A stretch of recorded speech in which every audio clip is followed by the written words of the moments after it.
আসসালামু আলাইকুম, সবাই কেমন আছেন? আজ শনিবার, রসুলপুর বাজার পেঁয়াজের হাট। আজকে জানিয়ে দেওয়া হবে পেঁয়াজের বাজার মূল্য।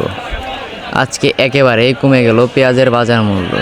আজকে প্রতিমন পেঁয়াজ বিক্রি হচ্ছে 2100 থেকে 2300 টাকা।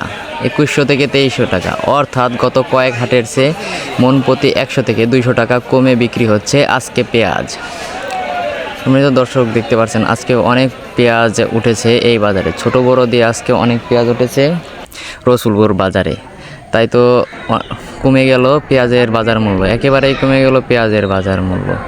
সম্মানিত দর্শক, আজকে ছোট পেঁয়াজের বাজার মূল্য রয়েছে 2000 থেকে 2500 টাকা। 2000 থেকে 2500 টাকা। ছোট পেঁয়াজের মান অনুযায়ী নির্ধারিত হচ্ছে তার দাম। বিভিন্ন পেঁয়াজের বিভিন্ন দাম রয়েছে, অর্থাৎ 1800-1900 টাকাও ছোটো পেঁয়াজের দাম রয়েছে। তবে একটা ভারসাম্য দাম 2000 থেকে 2500 টাকা। এবং দর্শক দেখতে পাচ্ছেন আজকে প্রচুর পরিমাণ পেঁয়াজ উঠেছে এই রসুলপুর বাজারে। ছোট বড় সব ধরনের পেঁয়াজ উঠেছে।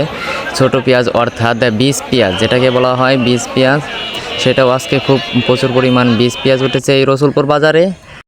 তো দর্শক, আজকে অধিক পরিমাণ পেঁয়াজ ওঠার কারণে বাজার পরিস্থিতি একটু খারাপ। সম্মানিত দর্শক, এই ছিল আমার কাছে সর্বশেষ পেঁয়াজের বাজার পরিস্থিতি নিয়ে। সাব্বির হোসেন, রসুলপুর বাজার, নগরকান্দা, ফরিদপুর।